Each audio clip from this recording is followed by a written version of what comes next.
इस video class में Bihar board के कक्षा 7 के अतीत से वर्तमान के अध्याय 1 के सभी प्रश्न उत्तर करने वाले हैं। तो वीडियो को पूरा देखिएगा और वीडियो अच्छा लगे तो वीडियो को लाइक करके चैनल को सब्सक्राइब कर दीजिएगा।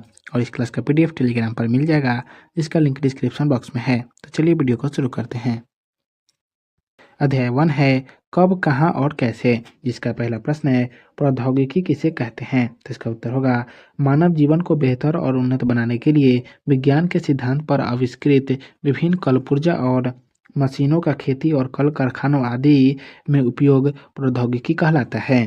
2 नंबर प्रश्न है आज सिंचाई के लिए किन किन साधनों का इस्तेमाल किया जाता है। तो इसका उत्तर होगा आज सिंचाई के लिए नहर, पाइन, नलकूप, कुआं आदि का इस्तेमाल किया जाता है। नलकूपों या तालाबों से पानी खींचने के लिए डीजल इंजन या बिजली का उपयोग कर पंप चलाते हैं। 3 नंबर प्रश्न है मानचित्र 2 में दिखाए गए प्रमुख राज्यों की सूची बनाएं। तो इसका उत्तर होगा मानचित्र 2 में दिखाए गए प्रमुख राज्य हैं। पहला हो जाएगा गजनी, दूसरा कश्मीर, तीसरा सिंध, चौथा मुल्तान, पांचवा कच्छ, छठा गुजरात, सातवां अहमदनगर, आठवां बीजापुर तथा नौवां बंगाल।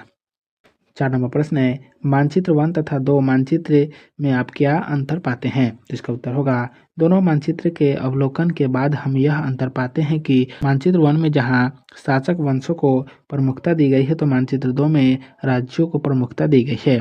मानचित्र 1 में श्रीलंका को दिखाया गया है, उसके बदले मानचित्र 2 में अफगानिस्तान के कुछ हिस्से को दिखाया गया है। 5 नंबर प्रश्न है मध्यकाल में कौन कौन से खाद्य पदार्थ हम आज भी खाते हैं, उस दौर में आम लोग क्या पहनते होंगे। तो इसका उत्तर होगा शासन और उनके करिंदे धनी व्यापारी और ग्रामीण लोगों के खान पान में सदा से अंतर रहा है। वह मध्यकाल में भी था और आज है। मध्यकाल के राज्य परिवार तथा संपन्न लोग जहाँ पुलाव, बिरयानी, कोरमा, फिरनी, अंगूर आदि खाते थे, सो आज भी खाते हैं। गांव में खाने की वे ही वस्तुएं होती थी जो लोग उपजाते थे।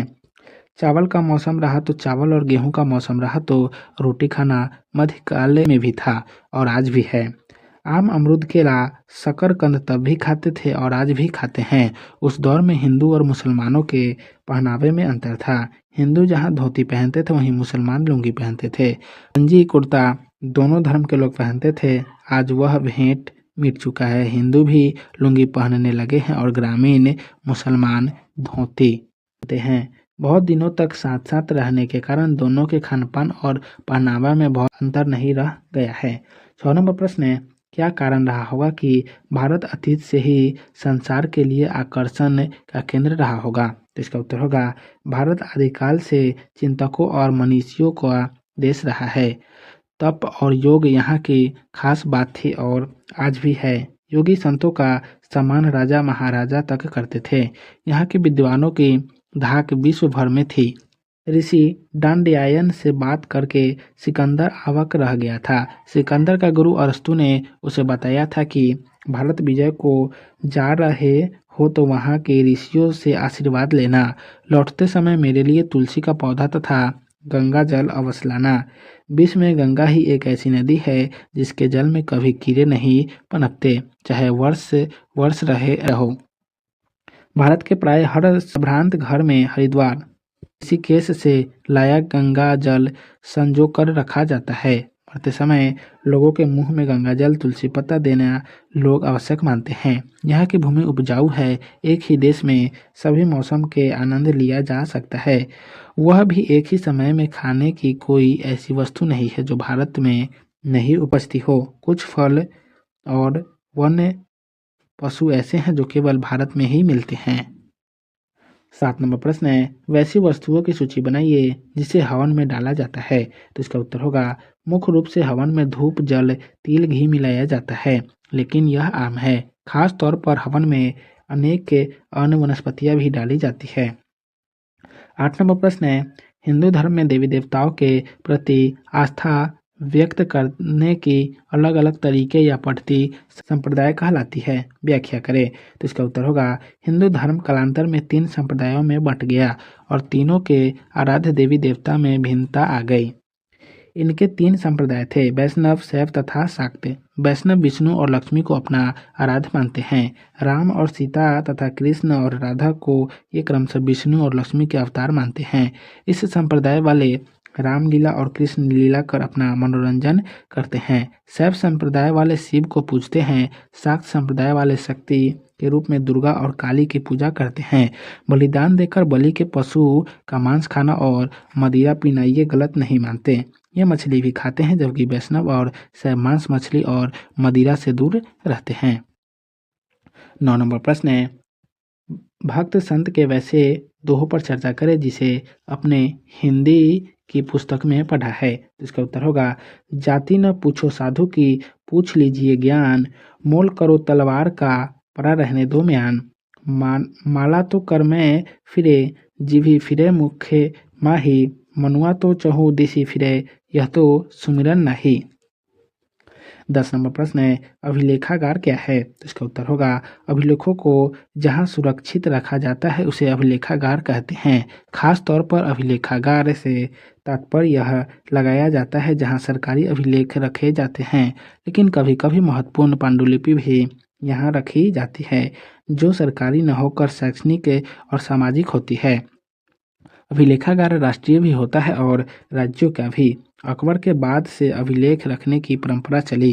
11 नंबर प्रश्न है, न्यूमिस्मेटिक किसे कहते हैं? तो इसका उत्तर होगा, सिक्कों के अध्ययन को न्यूमिस्मेटिक कहते हैं। इतिहास का पहला प्रश्न है, रिक्त स्थानों को भरें। पहला नंबर प्रश्न है, 16वीं सदी के आरंभ में डैश ने हिंदुस्तान शब्द का प्रयोग डैश किया। तो बाबर ने हिंदुस्तान शब्द का प्रयोग वस्तुतः संपूर्ण उपमहाद्वीप के लिए किया।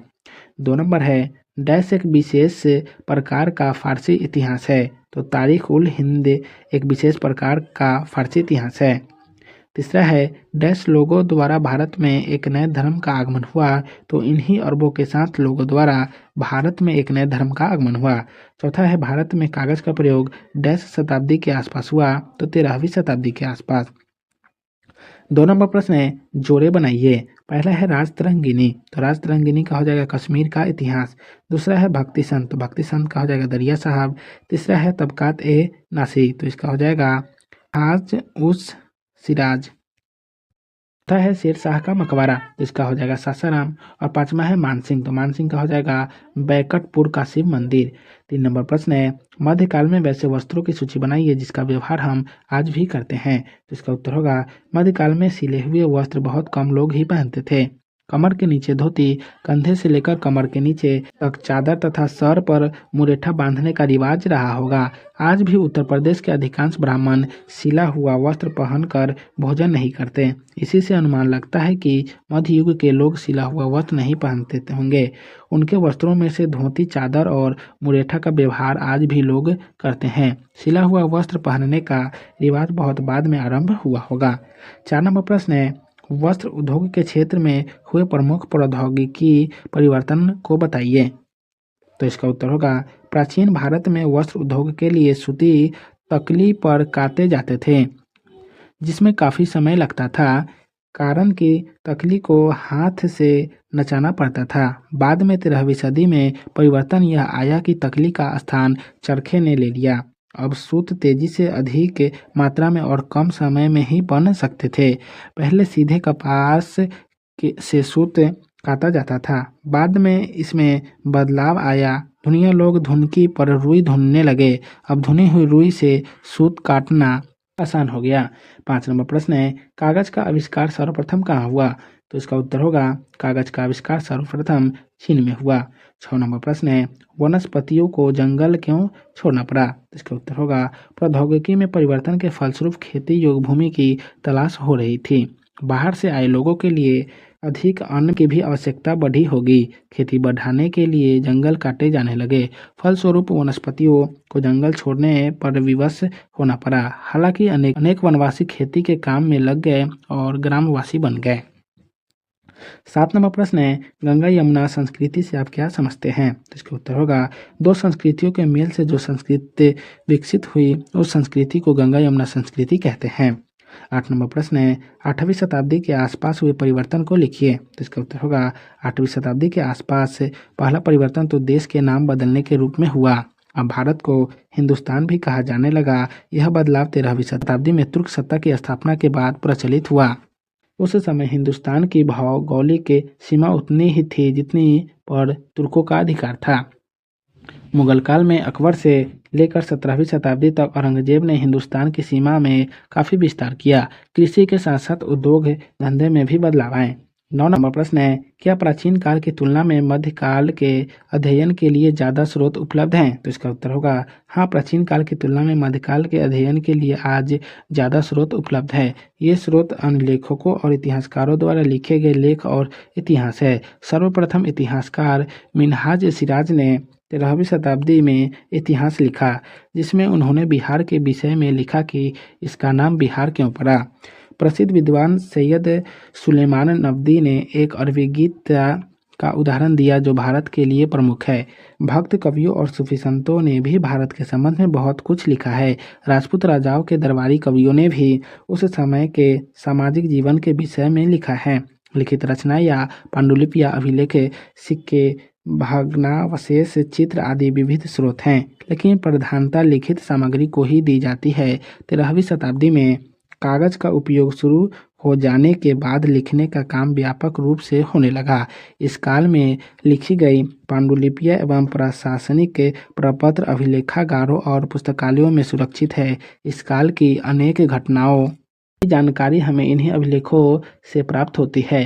अन्य अभिलेखों पत्थरों, चट्टानों और ताम्र पत्रों पर लिखे गए थे। बहुत से अभिलेख मंदिरों और मस्जिदों और गांवों में भी सुरक्षित है। कलहन की राजतरंगिनी अलबेरूनी की पुस्तक तहकीक ए हिंद, मिन्हाज उस सिराज कृत तबकात ए नासिरी, जियाउद्दीन बरनी की पुस्तक तवारीख ए फिरोज शाही, अबुल फजल ने अकबरनामा लिखा। इसके पहले बाबर ने बाबरनामा लिखा था।